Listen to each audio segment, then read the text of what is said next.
नमस्ते, मैं सौरभ हूं। आप देख रहे हैं दी ललन टॉप। बिहार विधानसभा चुनाव 2020 के नतीजे आ चुके हैं। इस चुनाव में कई बाहुबली और रॉबिनहुड लड़ाके भी मैदान में थे। आइए जानते हैं इस चुनाव में बाहुबली इन नेताओं का क्या हुआ। पहला नाम काली पांडे और पप्पू पांडे। काली पांडे और पप्पू पांडे गोपालगंज की कुचाई कोट विधानसभा से चुनावी मैदान में थे। अमरेंद्र कुमार पांडे उर्फ पप्पू पांडे जदयू की ओर से और कांग्रेस की ओर से थे काली पांडे। 2015 में जदयू के दबंग नेता पप्पू पांडे कुचायकोट के चुने गए थे। 2015 में हुए चुनाव में काली पांडे 3562 वोटों से चुनाव हार गए थे। काली पांडे पिछली बार लोक जनशक्ति पार्टी के टिकट पर चुनावी मैदान पर थे। अब की उन्होंने आखिरी मौके पर कांग्रेस की सदस्यता ली थी। ललन टॉप से इंटरव्यू में काली पांडे ने बताया था कि उन्होंने अभी तक लोजपा के पदों से ना ही इस्तीफा दिया है और ना ही उन्हें हटाया गया है। तो नतीजा क्या रहा? दो बाहुबलियों की लड़ाई में अब की जदयू के बाहुबली कांग्रेस के बाहुबली पर भारी पड़े। अमरेंद्र कुमार पांडे काली पांडे से 21,630 वोटों से जीत गए हैं। अमरेंद्र पांडे को 74,359 और काली पांडे को 53,729 वोट मिले। दूसरा नाम अनंत सिंह, अपने मीम के लिए मशहूर रहने वाले अनंत सिंह। उनको लोग छोटे सरकार भी बुलाते हैं। 2005 से अनंत सिंह लगातार पटना जिले की मोकामा सीट से विधायक हैं।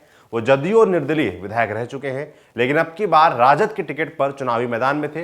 जेल में रहते हुए चुनाव लड़े। उनके सामने जदयू की ओर से राजीव लोचन नारायण सिंह थे। नतीजा क्या रहा?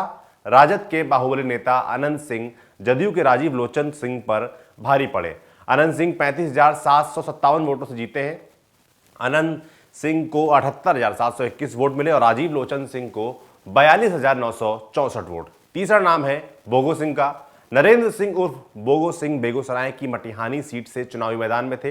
इस सीट से वो लगातार 2005 से जीतते आ रहे हैं। 2005 में हुए विधानसभा चुनाव में वो निर्दलीय जीते थे और 2010 और 2015 के चुनाव में जदयू के टिकट पर पटना पहुंचे थे। अब की फिर से वो जदयू के टिकट पर मटिहानी से ही लड़े। अब की महागठबंधन सीट से सीपीएम के राजेंद्र प्रसाद सिंह मैदान में थे। कई पॉलिटिकल एक्सपर्ट्स ने चुनाव के पहले कहा था कि लोक जनशक्ति पार्टी के उम्मीदवार राजकुमार सिंह भी चुनाव में है और हुआ भी ऐसा ही। तो नतीजा क्या रहा? बोगो सिंह को लोजपा के राजकुमार सिंह और सीपीआईएम के राजेंद्र प्रसाद सिंह से कड़ी टक्कर मिल रही थी, लेकिन राजकुमार सिंह बोगो सिंह से 333 वोटों से जीते हैं। त्रिकोणीय मुकाबलों में इस सीट पर राजकुमार सिंह को 61,364, बोगो सिंह को 61,031 और राजेंद्र प्रसाद सिंह को 60,599 वोट मिले। चौथा नाम है पप्पू यादव का। पप्पू यादव जन अधिकार पार्टी के राष्ट्रीय अध्यक्ष हैं और अब की मधेपुरा सीट से जन अधिकार पार्टी के टिकट पर चुनावी मैदान में थे। पप्पू यादव के साथ ही मधेपुरा से राजद के टिकट पर चंद्रशेखर यादव चुनाव मैदान में थे। चंद्रशेखर इस सीट से 2015 और 2010 विधानसभा चुनाव जीत चुके हैं। इसके साथ ही बिंदेश्वरी प्रसाद मंडल के पोते निखिल मंडल भी इस सीट से जदयू के टिकट पर मैदान में थे। चुनावी विशेषज्ञों ने मधेपुरा सीट को कोसी प्रमंडल के सबसे हॉट सीट बताया था। नतीजा क्या रहा? पप्पू यादव चुनाव 26,462 वोट पाकर हार चुके हैं। पहले स्थान पर राजद के चंद्रशेखर 79,839 वोटों के साथ रहे और दूसरे स्थान पर निखिल मंडल को 64,767 वोट मिले। पांचवा नाम है सुनील पांडे का। सुनील पांडे अब की भोजपुर के तरारी विधानसभा सीट से निर्दलीय चुनावी मैदान में थे। इस सीट से बीजेपी के कौशल कुमार सिंह और सीपीआई एमएल के ओर से सुदामा प्रसाद मैदान में थे। सुनील पांडे का नाम कुख्यात बाहुबलियों में बताया जाता है।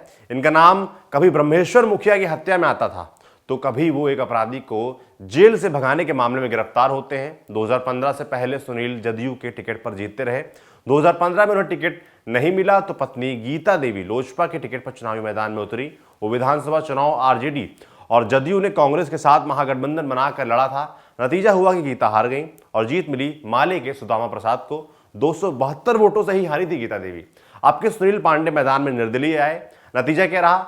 सुनील पांडे सीपीआई एमएनएल के सुदामा प्रसाद से 11,015 वोटों से हार गए हैं। सुदामा प्रसाद को 73,945 वोट मिले और सुनील पांडे को 62,243 वोट मिले। अगला नाम है हुलास पांडे का। हुलास पांडे लोक जनशक्ति पार्टी के टिकट पर बक्सर की ब्रह्मपुर सीट से चुनाव लड़े। उनके सामने विकासशील इंसान पार्टी के जयराज चौधरी और राजद के शंभुनाथ यादव मैदान में थे। हुलास पांडे विधान पार्षद रह चुके हैं। हुलास पांडे बाहुबली नेता सुनील पांडे के भाई हैं। नतीजा क्या रहा? हुलास पांडे राजद के शंभुनाथ यादव से 51,141 वोटों से हार गए हैं। शंभुनाथ यादव को 90,176 वोट और लोक जनशक्ति पार्टी के हुलास पांडे को 38,522 वोट मिले। तो ये था बाहुबलियों का लेखा जोखा, कौन हारा कौन जीता आपने सुना। ऐसी तमाम और बिहार इलेक्शन से जुड़ी जो नतीजे आए हैं खबरें आप देखते रहिए दी लल्लन टॉप। शुक्रिया।